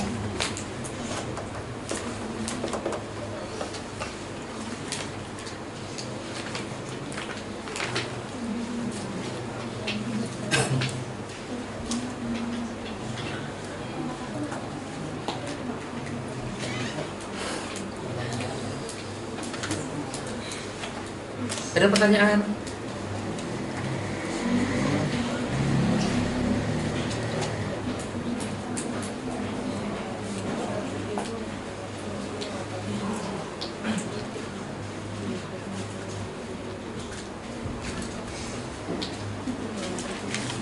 Nanti penjelasan tentang ta'rif bil had sampai ke bawah ada masanya. Ada bakal dibahas. Iya. Kan kita belum ngapa-ngapain. Ya? Yang ini boleh dikasih yang di bawah nisbah atas bil makna. Seperti dia ada menunjukkan. Itu nggak saya tulis karena kalian para pensyarah sendiri itu mengatakan ini adalah sebuah wawasan yang sedang diberi sama beliau. Pembahasan tentang al-kulliyah wal juz'iyah sama wal kul wal juz. Ini kan pembahasan 4 ini kan? Iya. Tapi sejatinya yang kita bahas di dalam ini ada 6 nanti. Makanya tentang penjudulan ini sendiri itu, judul ini kan kalian dapati di kitab-kitab ininya, di dalam kitab-kitab apa namanya, di dalam kitab-kitab mu'asyirohnya ini loh, maksudnya di dalam kitab-kitab cetakan yang modern sekarang gitu, baru diperperidi ada judul-judul kan. Tapi kalau misalnya kita ngebaca kutuh aslinya, itu nggak ada gini-giniannya. Ini judul-judul ini hanya rambu-rambu aja yang diberi. Yang seharusnya, kalau ini kan oke lah, nisbah hafalil ma'ani memang dalamnya itu nisbah hafalil ma'ani, nggak ada mengecohnya. Mabaisul alfat memang mabaisul alfat, tentang fi jawazil syigol memang itu. Tapi ini sedikit ngecoh. Sedikit ngecoh, kenapa saya katakan sedikit ngecoh? Karena saat beliau mengatakan al-kulliyah wal juz'iyah, itu mungkin kita jelas, kulliyah, juz'iyah itu adalah pasangan, paham ya? Kulliyah itu muqabil, muqabil itu adalah lawan dia, paham ya? Muqabil itu yang bukan si kuliah. Muqabilnya kuliah ini adalah juz'iyah. Tetapi nanti saat pembahasan al-kul sama al-juz itu nggak sesimpel itu. Muqabilnya al-kul ini bukan al-juz. Muqabilnya al-kul punya muqabil sendiri, juz punya muqabil sendiri yang bernama kul juga. Gitu. Jadi kalian serba mind blowing nanti di situ. Tahu mind blowing ya? Oh, ternyata gini. Cuman kan kalau secara simpel kita melihat kuliah juz'iyah, oh kuliah bersama pasangannya si juz'iyah, jelas ya. Terus al-kul sama al-juz, oh al-kul bersama pasangannya dengan al-juz, kan simpelnya gitu. Cuma secara praktiknya nggak seperti itu. Praktiknya al-kul ini punya pasangan yang bernama ini, al-juz ini punya pasangan yang bernama ini. Intinya mereka ini nggak berpasangan. Jelas ya? Gitu. Makanya secara judul agak sedikit mengecoh, tetapi perlu dijelaskan. Gitu. kuliah juz'i itu? Wah, ini pembahasan di dalam makna. Karena ini makanya tadi saya tanbihkan apa? Sejatinya kuliah juz'iyah al-kul sama al-juz ini pembahasan di ranahnya tasdiqot gitu. Pembahasan di ranah tasdiqot karena dia membahas tentang keontentikan saat kita menghukumi sesuatu itu secara keseluruhan atau secara globalnya. Kalau secara globalnya saya menghukumi keseluruhan enggak. Saya sedang tidak menghukumi satu persatunya, tapi saya menghukumi globalnya mereka gitu. Nah, itu adalah pembahasan tasdiqot seharusnya gitu. Makanya yang ini memiliki kekhususan tersendiri, tetapi memiliki peran yang sangat penting juga di dalam logika dan di dalam retorika. Karena lagi-lagi logika itu adalah salah satunya itu permainan retorika. Orang itu bisa terkecoh logikanya dengan kehebatan retorika. Jadi hati-hati dengan retorika. Nah, itu kan di situ dibahas. Nanti kita memahami banget kehebatan retorika itu di saat membahas tentang qadiyah. Membahas tentang qadiyah itu kan ada yang hukumnya sebagian. Dan yang sangat hebat orang bermain retorika itu menggunakan yang pernah saya sentuh kemarin itu menggunakan muhmalah. Muhmalah itu dia memiliki hukum sebagian seharusnya. Jadi misalnya saya mengatakan anggota rumah syariah itu pinter, kalian langsung senang semua nggak? Kalau misalnya logika kalian main, kalian nggak senang semua. Betul, wah dia menggunakan muhmalah, saya tahu ini hukumnya nggak semua ini. Paham sampai sini? Kecuali kalau saya mengatakan semua anggota rumah syariah itu pintar, layak kalian senang semua. Jelas? Cuman kalau saya hanya mengatakan anggota rumah syariah itu pintar, wakinya, kejadian realitanya, kalau misalnya kalian semua ada berapa sekarang anggota aktifnya? 130-an ya? Misalnya dari 130 itu saya menemukan memang satu orang ini pintar banget. Lalu akhirnya saya menggunakan retorika saya dengan saya mengatakan anggota rumah syariah itu pinter ya ternyata gitu. Wah, senang semua. Wah, ternyata emang nggak berlogika semua. Karena apa? Karena misalnya dia, kalau misalnya orang yang paham logikanya dan paham retorikanya, dia memahami qadiyah seperti pernyataan seperti itu sedang tidak menghukumi semua. Gitu. Yang terhukumkan tuh nggak semua. Karena sah bagi dia di saat dia melihat satu afrod atau satu anggota yang memiliki hukum pinter, lalu dia menggunakan lafaz itu tanpa menggunakan keseluruhan, gitu. Makanya nanti saya katakan muhmal itu fi quwwatil juz'iyah karena kepastiannya itu ada di sebagian. Nah, retorika yang paling mengecoh itu apa? Retorika yang paling mengecoh itu misal kita mengatakan mahasiswa Indonesia di Mesir itu mendukung ini gitu, mendukung paslon yang nomor 1 misalnya seperti itu, tanpa kita menyebut apa. Itu kan kalau misalnya orang yang nggak memahami retorikanya dan nggak memahami logikanya kan dia langsung sewot, tahu sewot nggak? Langsung apaan saya mahasiswa Masisir nggak mendukung dia kok gitu. Berarti dia ada salah, ada terjebak retorika bang. Jadi gitu. Nanti kita memahami itu seluk-beluk itu di dalam pembahasan qadiyah. Nah, salah satu kuncinya itu saat membahas kuliah juz'iyah itu. Saat orang sedang menghukumi semua, maka nanti ada istilah di situ, ada yang namanya itu salbul umum, ada yang namanya umumus salab. Saat kita sedang menafikan keumuman sama saat kita sedang mengumumkan penafian, itu beda, memiliki hukum yang berbeda dan korelasinya itu di dalam ilmu ma'ani. Oke ya? Ada yang kurang jelas nggak sih? Sebelum kita pindah ke sini.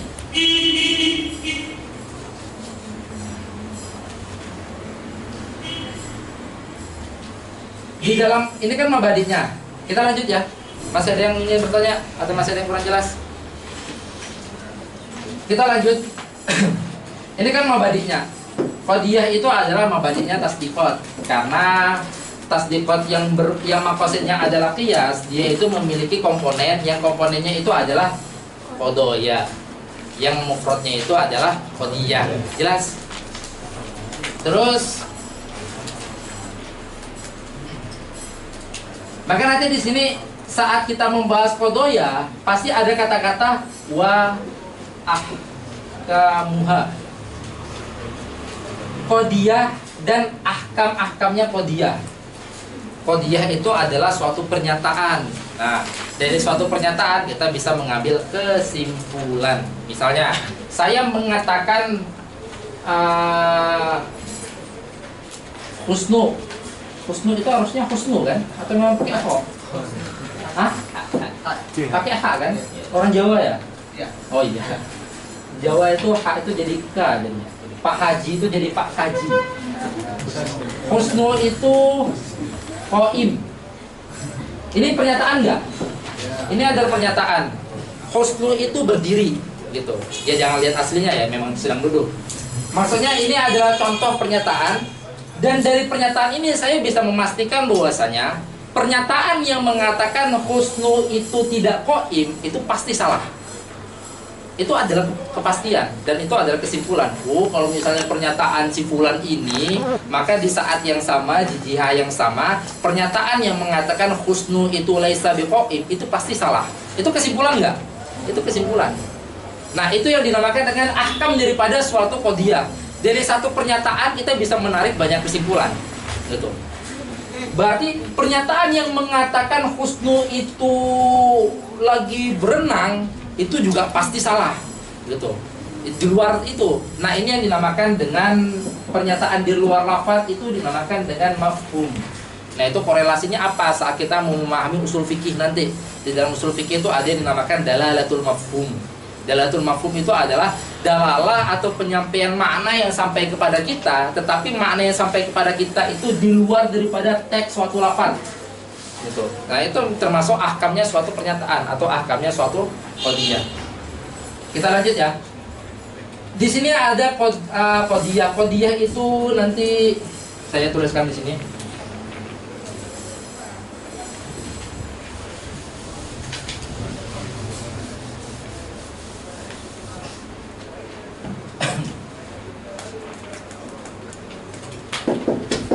Qadiyah itu terbagi menjadi dua, imma hamliyah, imma syartiyah. Nah, ini kan global aja kita bahas.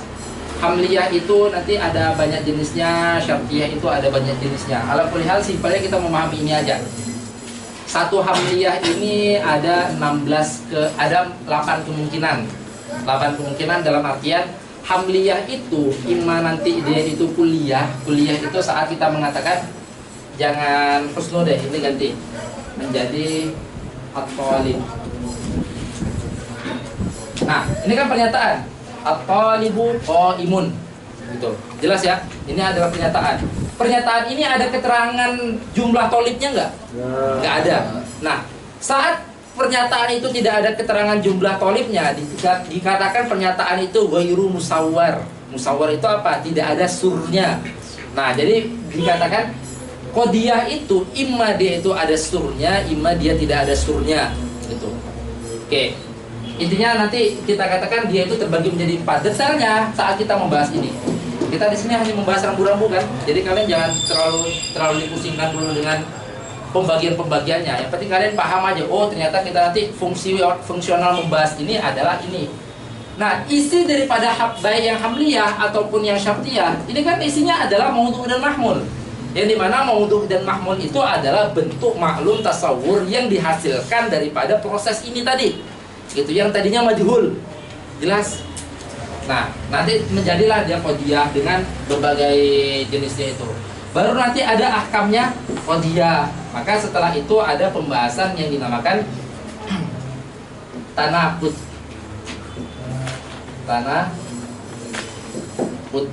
Tanaqud itu apa? Tanaqud itu adalah ahkamnya qadiyah. Ini sama-sama ini, sama ahkam daripada qadiyah, hukum-hukum daripada qadiyah. Setelah ahkam daripada qadiyah, setelah tanaqud kita akan membahas al-aqs. Tanaqud itu kita membahas tentang bagaimana suatu qadiyah itu sah untuk dikontradiksikan. Jadi saya mau mengatakan at-talib qaim. Bagaimana cara untuk mengkontradiksikan ini sehingga akhirnya terjadi yang dinamakan kontradiksi. Karena biasanya atau seringnya banyak terjadi keributan karena merasa ada kontradiksi. Setelah ditelaah pernyataannya padahal nggak ada kontradiksi. Nah, itu berarti apa? Ada kesalahan di dalam ininya. di dalam tanakudnya, di dalam proses mentanakudkan sesuatu, yaitu bagaimana kita mengkontradiksikan sesuatu. Lalu setelah itu akes. Akes itu termasuk ahkamnya qodiyah. Ini udah termasuk hal-hal yang mendalam lah. Jadi sekedar kalian tahu aja bahwasanya ada pembahasan itu nanti di dalamnya. Setelah membahas akes, lalu membahas apa? Membahas al-qiyas atau syakal dulu. Kias. Ini selesai nih mabadi. Walaupun nanti insya Allah di pertemuan kita atau di daras kita membahas ahkamnya kodoya selain daripada dua ini, karena banyak ahkamnya kodoya itu. Nanti ada ini masuk keumuman yang dinamakan dengan istidlal mubashir sama ghair mubashir. Ini masuk ke dalam istidlal mubashir. Kalau ini masuk ke dalam istidlal ghair mubashir. Yang mubashir itu nanti ada yang namanya tadakhul, ada yang namanya taqabul, ada yang namanya at-tadad, ada yang namanya ad-dukhul tahta tadad. Kita bahas itu semua biar kalian tahu korelasinya. Terus setelah itu kita pindah ke sini kan. Masuklah kita di perjalanan terakhir dalam ilmu mantik, yaitu al-qiyas. Itu perjalanan, ini masih perjalanan semua, ini masih berkaitan semua. Nah, qiyas itu karena dalam rangka kita mengumpulkan minimal dua pernyataan, minimal ya, dua pernyataan. Kan kita katakan untuk kita mau menarik kesimpulan dari banyak pernyataan itu kan minimal pernyataannya harus dua. Satu bisa nggak? Bisa, tetapi kesimpulannya masih di seputar pernyataan ini. Kayak ini tadi, at-thalib qaimun kan satu pernyataan. Bisa nggak kita mengambil kesimpulan? Bisa. Berarti apa? Pernyataan yang mengatakan thalib laisa biqaim pasti salah, itu kesimpulan. Tetapi kesimpulan yang masih seputar pernyataan ini. Paham ya? Nah, itu yang dinamakan dengan istidlal mubashir. Kita mengambil suatu pernyataan dari satu pernyataan langsung. Mengambil kesimpulan dari satu pernyataan langsung. Qiyas itu dinamakan dengan istidlal ghair mubashir dikarenakan kita membutuhkan minimal dua. Berarti boleh tiga nggak? Lebih boleh, boleh empat, boleh sampai seterusnya. Itu yang dinamakan dengan qiyas. Oke, saat kita katakan minimal dua, satu berarti ada dua pernyataan. Pernyataan pertama sama pernyataan kedua. Yang dimana pernyataan pertama ini dinamakan muqaddimah dan muqaddimah. Karena hasil atau kesimpulan dari pernyataan ini dinamakan dengan natijah. Oke. Satu pernyataan, saya katakan di hamriyah tadi ada berapa kemungkinan? Satu pernyataan 8. Paham ya? Satu pernyataan saya pasangkan di hamriyah tadi ada 8 kemungkinan. Gitu. Kita belum membahas jihah. Pembahasan jihah itu nanti ada qodiyah yang dinamakan dengan qodiyah muwajjahah. Wah, itu termasuk pembahasan yang sangat rumit gitu. Tapi kita nggak terlalu membahas itu. Karena kalau udah kita ngebahas jihad, maka satu pernyataan itu banyak banget kemungkinannya. Oke, simpelnya ada 8 kemungkinan. Nah, nanti 8 dikomparasikan dengan 8 dengan yang pernyataan keduanya. Komparasikan ini bukan langsung 8 ke 8 ya, tetapi langsung 8 ditambah 8.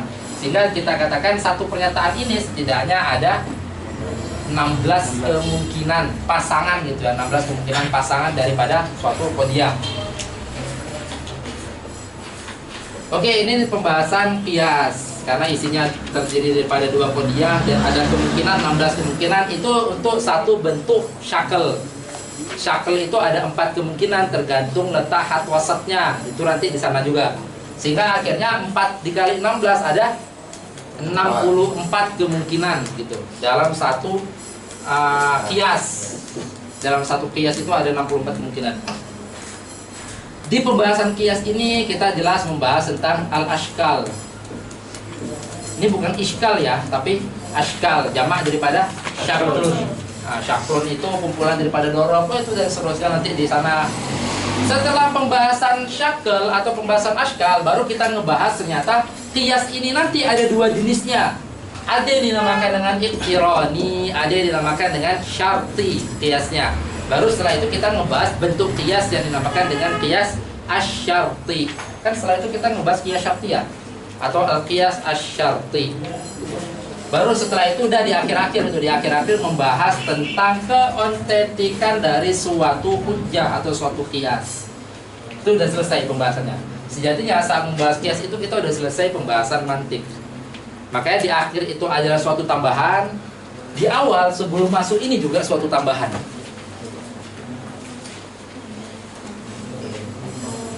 Oke, ada pertanyaan?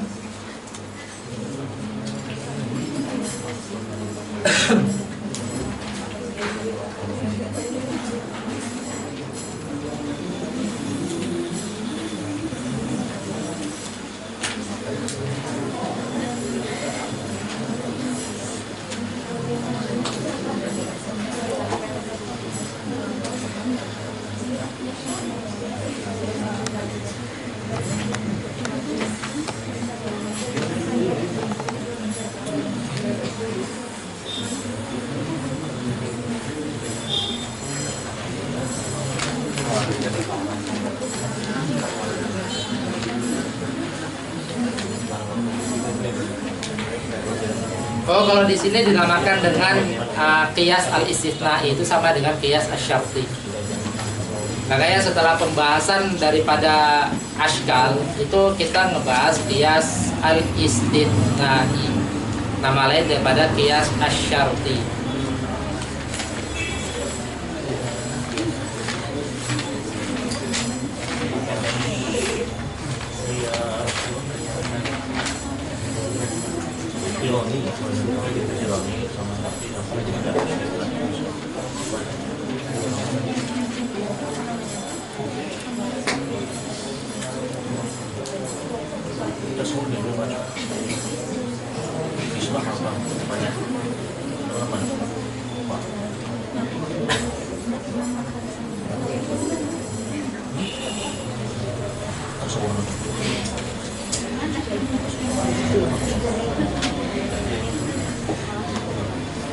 Ya. Kalau tadi kan istilah ghairu mubashir itu kan qiyas.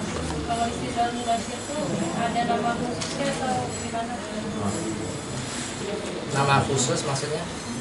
Oh enggak, maksudnya itu bukan istidlal ghairu mubashir, qiyas itu bukan nama lainnya ya. Tetapi dia itu anggotanya istidlal ghairu mubashir. Anggotanya apa? Qiyas. Atau kita katakan kisemnya. Jadi istidlal ghairu mubashir itu memiliki afrod, yang dimana afrodnya itu adalah al-qiyas. Qiyas itu nanti kan ada dua jenis, ima dia itu qiyas yang iftirad, ima dia itu qiyas yang istitsna atau qiyas asy-syarti. Nanti yang istidlal mubashir itu juga ada jenisnya, ada anggotanya. Anggota itu maksudnya afrod ya.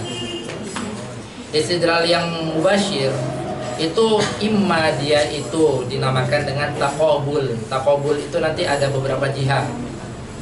Ada nanti salah satu taqabul itulah yang dinamakan dengan tanaqud. Ada tanaqud, ada yang dinamakan tadakhul, ada yang dinamakan at-tadad, ada yang dinamakan ad-dukhul tahta at-tadad. Mungkin kalau bagi kawan-kawan usuluddin yang belajar tahdid mereka udah membahas itu. Cuman kalau misalnya kita nggak tahu pemetaannya, kita nggak tahu itu tuh letaknya di mana. Paham? Misal kita udah ngebahas, oh saya paham tadad itu seperti apa, oh saya paham tadakhul itu seperti apa, tapi saya nggak tahu ini posisinya di mana dia, gitu. Nah itulah kenapa dia bisa nggak tahu, karena nggak dikasih tahu dulu letaknya di mana, langsung dibahas dia. Paham ya? Seperti halnya misal saya nggak kasih tahu dulu letak posisi-posisi ini di dalam petanya itu di mana, tapi pertemuan pertama langsung oke, kita masuk kuliatul khoms. Itu kalian mungkin paham kuliatul khoms, tapi kalian nggak tahu ini letaknya di mana. Paham nggak? Sehingga saat kalian kesusahan, itu kalian nggak tahu larinya mau kemana. Jelas sampai sini? Itu fungsinya kita memetakan sesuatu dulu. Makanya beberapa manhaj masyayikh yang benar-benar saya mulazamahi itu yang menggunakan cara seperti ini, itu salah satunya itu yang pasti Maulana Syekh Usam, itu beliau nggak bakal masuk kitab dulu sebelum pasti dijelaskan tasawur ijmali dulu, agar kalian nggak kebingungan dulu baru akhirnya mencari jalan. Jangan seperti itu, harusnya kalian mencari jalan dulu baru kebingungan gitu. Nggak apa-apa kebingungan, yang penting kalian udah tahu jalan. Saya walaupun kebingungan, walaupun ternyata di jalannya licin, di jalannya banyak batu, banyak banyak hujan badai gitu kan. Tapi saya tahu saya mau kemana. Jangan pula udah tahu di jalannya ada hujan badai tapi nggak tahu mau kemana, makin bertubi-tubi nanti beban yang kita dapati itu. Gitu. Nah itulah yang seperti saya sampaikan sebelumnya, itulah yang kita harus hindari. Satu konsep yang dinamakan dengan jalani aja dulu, itu harus dihindari. Harus tahu dulu kita mau kemana. Jangan dikit-dikit, udah jalani aja dulu. Kapan coba? Ya? Mau minta diulangi 64 kemungkinan dari Pias. 64 kemungkinan dari Pias. Diulangi di mana kan saya belum nyebut. Gimana? Oke, simpel. Ini simpelnya aja ya. Kalian jangan terlebih dahulu dibuat pusing. Ini simpelnya aja. Ini kayak tanya, hamliyah itu imma maudhu'nya itu juz'i. Nah, kan kalian nggak tahu juz'i itu apa. Kan jadinya gitu. Makanya akhirnya nggak bisa jalan. Simpel aja deh. Imma maudhu'. Ini juz'i yang dimaksud, ini juz'i yang ada di itu tadi tuh. Yang ada di Mabaisil Alfat tadi nih. Lafat tadi kan imam mustamal, imam ghair mustamal. Imam maudhu', imam ghair maudhu'. Maudhu' imam mustamal, imam ghair mustamal. Mustamal imam murakkab, imam mufrad. Mufrad itu imam kulli, imam juz'i. Nah, ini yang dimaksud juz'i itu juz'i yang itu tadi tuh. Oke. Hamliyah itu imma maudhu'. Untuk kitab awal kita membahas hamliyah itu bi'tibaril maudhu' aja, kita nggak bahas mahmul. Karena ini kitab awal. Adapun nanti kalian kalau udah naik level dari kitab ini, kalian akan membahas juga pembagian qadiyah atau pembagian hamliyah bi'tibaril mahmul. Karena mahmulnya itu ada kemungkinan juz'i, ada kemungkinan kulli juga. Gitu. Tapi ala kuliah kita ngebahas dari sisi mahmulnya maudhu'nya aja. Hamliyah itu imma maudhu'nya juz'i, imma maudhu'nya kulli. Jelas? Kulli itu apa? Wah, itu nantilah. Yang penting ini kalian dapat lafaz aja dulu, simpan aja dulu lafaz ini. Yang maudhu'nya kulli ada dua kemungkinan juga. Imma musawwar, imma ghair musawwar. Musawwar ini apa? Maudhu'nya kulli. Kulli itu intinya satu lafaz yang memiliki makna tidak memani terjadinya syarikah. Makin bingung kan? Iya. Udah simpan aja deh lafaznya. Jadi kalian simpan aja dulu. Yang musawwar ini imma dia itu keterangannya kul, itu kulli juga. Imma keterangannya sebagian, ba'd, itu kulli juga.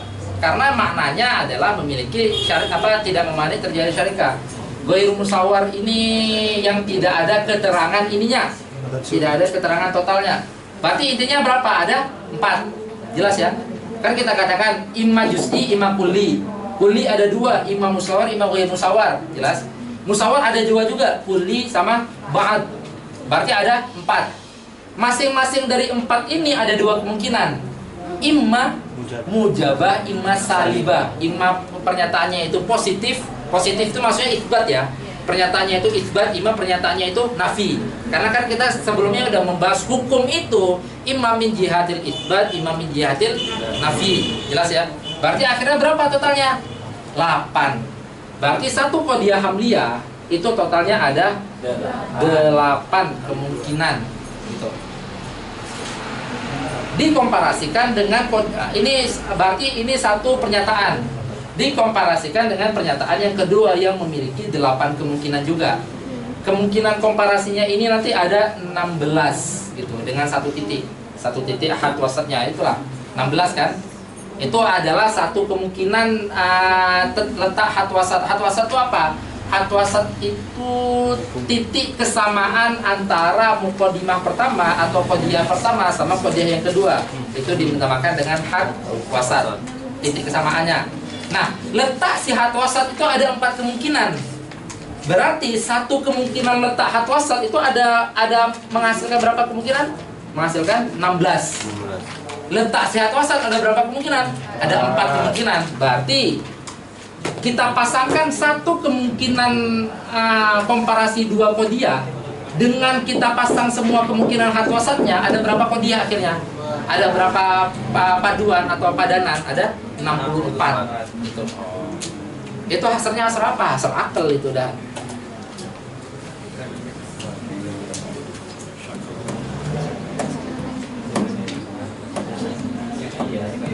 Nanti setiap kita saat udah masuk pembahasan dan kita bahas satu persatu, saya akan selalu menjelaskan kok, tenang aja. Menjelaskan dalam artian sebelum masuk kepada hukum fi jawazil syigol, kita akan menjelaskan apa fungsional dia. Terus nanti pindah pada pembahasan anwa'il hadis. Saya akan tetap mengingatkan lagi agar kalian nggak putus pembahasan, nggak putus topik gitu ya. Karena kita kalau misalnya membahas ilmu udah putus topik itu apa ya istilahnya ya?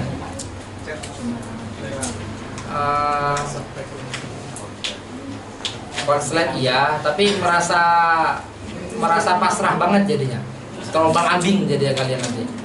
Kalau misalnya membahas ilmu udah putus topik pembahasan. Jadi istilahnya gini.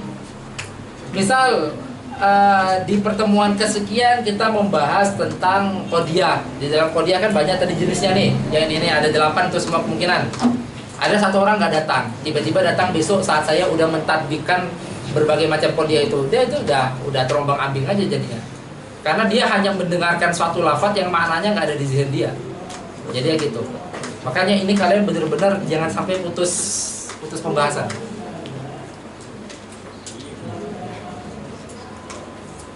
Oke, ada pertanyaan?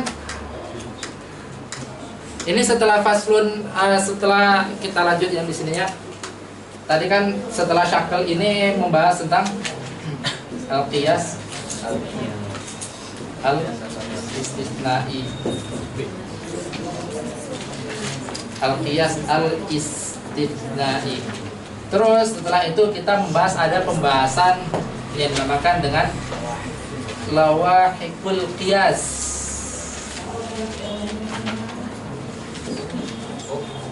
Lawahikul qiyas itu apa? Sesuatu yang bukan qiyas tetapi menyerupai qiyas. Kalian tahu arti lawahik ya? Lahik itu kan artinya sesuatu yang ikut, ilhaq, sesuatu yang diikutkan. Kita nggak mengatakan dia itu adalah qiyas yang ada kita bahas dalam mantik, tapi dia menyerupai bentuknya. Gitu, karena dia juga terdiri daripada dua muqaddimah, dia juga terdiri daripada qodiyah ini gitu. Nah, makanya dinamakan dengan lawahikul qiyas. Sesuatu yang bukan qiyas tetapi menyerupai qiyas. Baru pembahasan terakhir sebelum akhirnya khotimah itu kita membahas tentang aqsamul hujjah.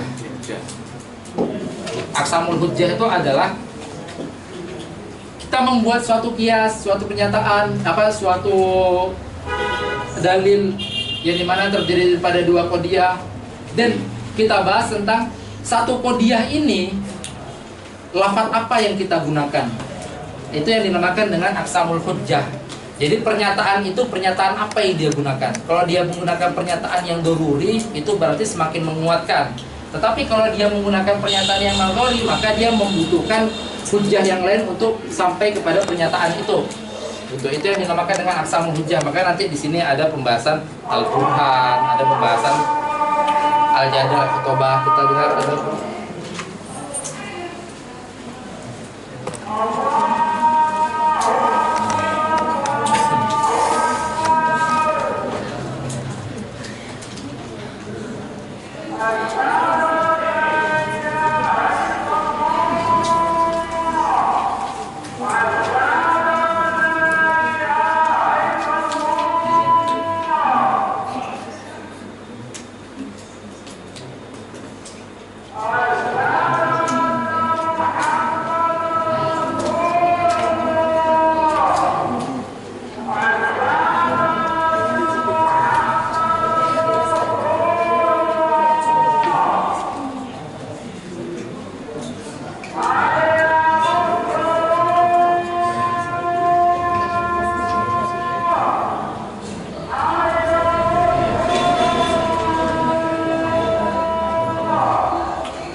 Gimana, ada yang ingin ditanyakan?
Ya,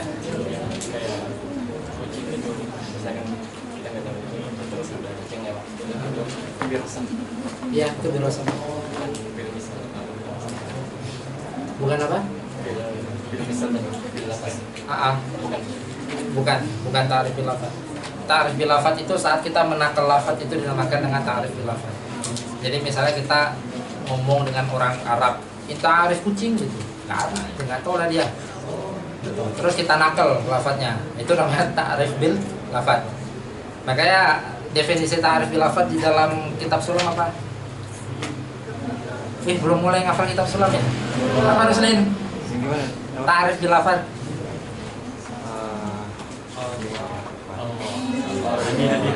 Ayo.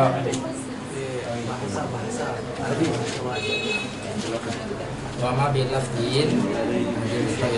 Tadilul lafdin biladifin asyar.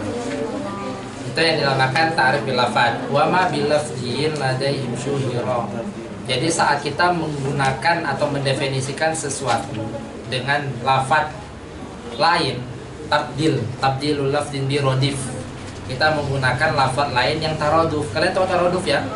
Taraduf itu bahasa Indonesianya sinonim. Jadi kita menggunakan lafaz, menakal lafaz menggunakan lafaz lain yang taraduf. Taraduf itu dalam arti memiliki makna yang sama ya. Jadi nggak mesti dalam satu koridor bahasa, pindah bahasa juga sah.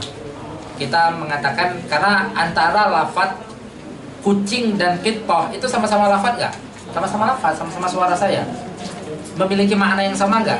Memiliki makna yang sama, gitu. Atau memiliki dalalah kepada sesuatu yang sama. Nah saat saya katakan kitpoh, orang Indonesia itu nggak tahu apa itu kitpoh. Tapi lalu kita katakan kucing, lalu langsung sampai kepada dia makna itu yang dinamakan dengan ta'rif bil lafaz. Walaupun nanti beberapa tidak memasukkan ta'rif bil lafaz itu kepada bagian ta'rif, karena ta'rif itu adalah mendefinisikan, sedangkan ta'rif bil lafaz itu sedang tidak mendefinisikan. Tetapi kita sedang mengalih bahasakan, karena definisi aslinya udah ada di dia, jelas. Sedangkan ta'rif bil had sama ta'rif bil rosam itu memang mendefinisikan, karena makna aslinya atau definisi aslinya belum ada di dia. Makanya kita menggunakan maknanya, menggunakan definisinya. Tapi kalau misalnya bilafat itu kita nggak menggunakan maknanya, kita menggunakan lafat lain yang dimana definisi itu atau makna itu udah ada di zihn si mukhatabnya kita. Maka di situ dikatakan tabdilu lafdin bi radifin asyara. Nah, makanya dari itu saya katakan ta'rif bil misal itu nggak masuk pada ta'rif bil lafaz. Ta'rif bil misal itu masuk pada ta'rif bil rasam. Karena misalnya sesuatu atau afrodnya sesuatu itu merupakan pasti sesuatu itu gitu. Saat kita katakan insan itu apa? Lewat, lalu kita katakan itu insan gitu. Itu udah pasti itu ada hakikat insan di situ. Tetapi saat nggak ada contohnya, maka belum tentu insannya nggak ada. Jelas? Persis seperti samro, saat ada samronya udah pasti hakikatnya ada gitu. Tapi saat samronya nggak ada, maka belum pasti si itunya nggak ada, si hakikatnya itu nggak ada.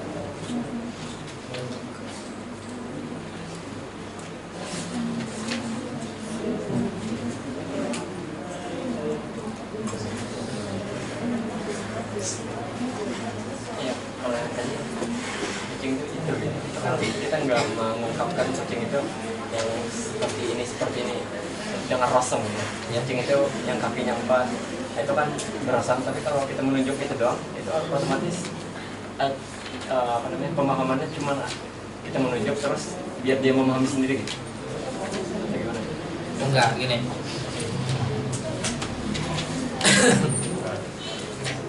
Tolong hapus dulu semuanya. Betul. Oh, betul.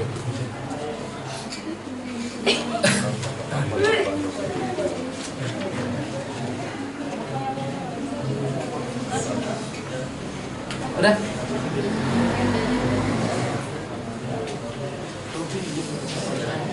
Udah.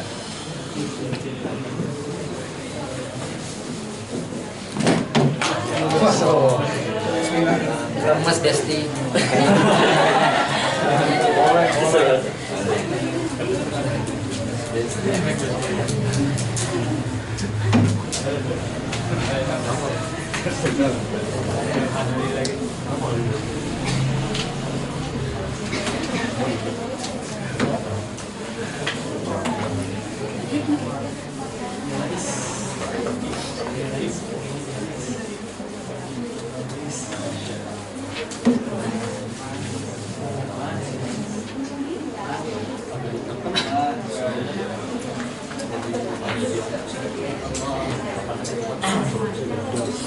Ini saya jelasin ya.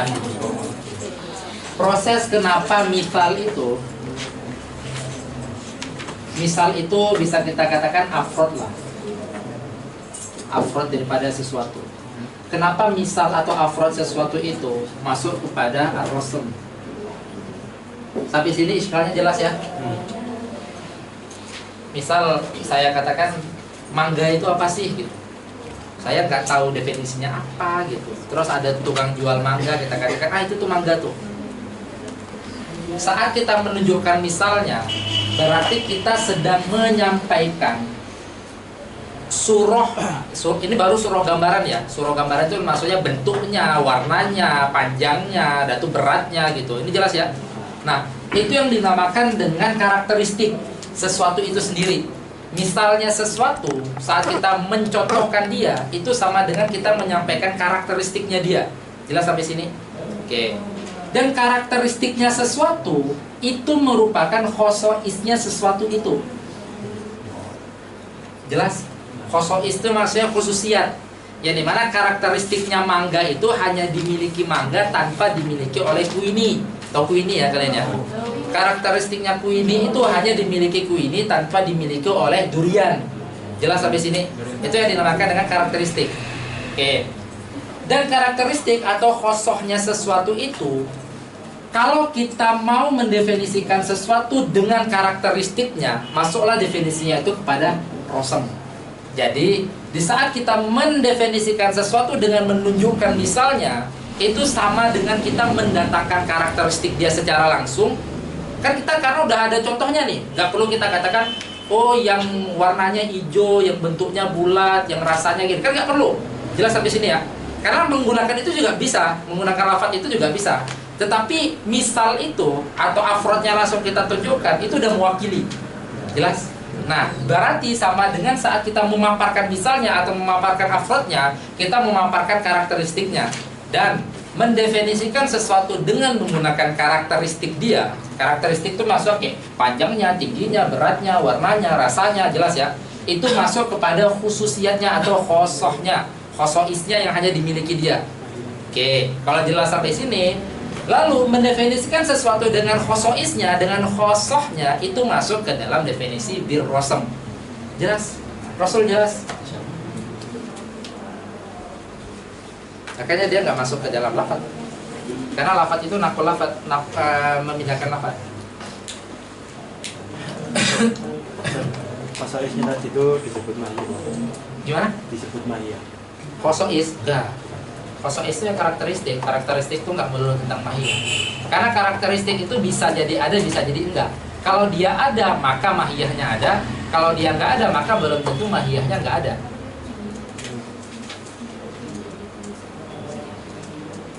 Tadi ini misalnya kita katakan contoh daripada kucing itu sebagian sebagaimana hewan yang kita ketahui ya, gitu, dengan karakteristik itu sendiri. Kalau misalnya karakteristiknya itu ada, maksud ini udah jelas nih kucing, berarti jelas mahiyahnya itu udah pasti ada, mahiyah kucingnya maksudnya. Tetapi kalau karakteristiknya nggak ada atau khosoisnya nggak ada, belum tentu kucingnya juga nggak ada. Jelas ya? Karena bisa jadi karakteristik itu juga bisa berubah. Cuman kalau ada, udah pasti mahiyahnya ada, itu aja ini.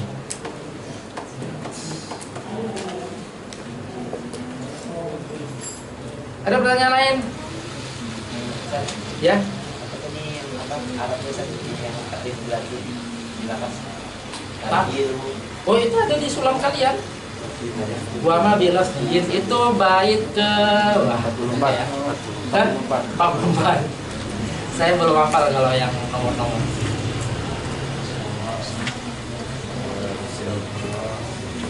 Bait ke 44. Itu kan yang pertama mu'arrifun ila thalathati qusim, si ila thalathati qusim kan? Hadun wa rasmiyun wa lafdiyun ulim wal haddu bil jinsi faslin wa qa'a. Itu saya menjelaskan tentang had itu kalau dia menggunakan jins dan fasal yang qoribaini atau yang dua-duanya qorib, maka hadnya dinamakan had yang tam. Kalau dia menggunakan fasalnya aja tanpa menggunakan jins atau menggunakan jins baiknya, maka dinamakan had yang naqis. Itu nanti kita bahas di dalam ta'rif jenis-jenis itu.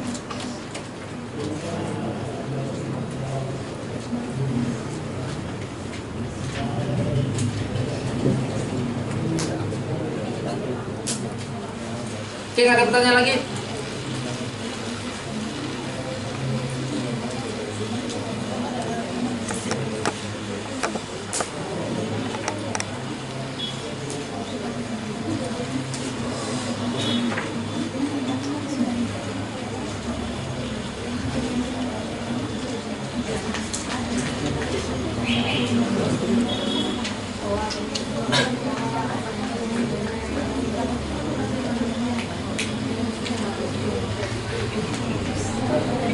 Oke, kalau nggak ada pertanyaan, kita sudahi perjumpaan kita hari ini.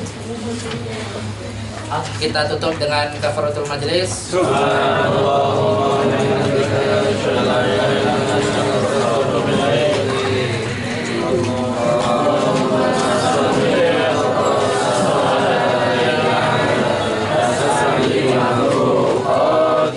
Sayyid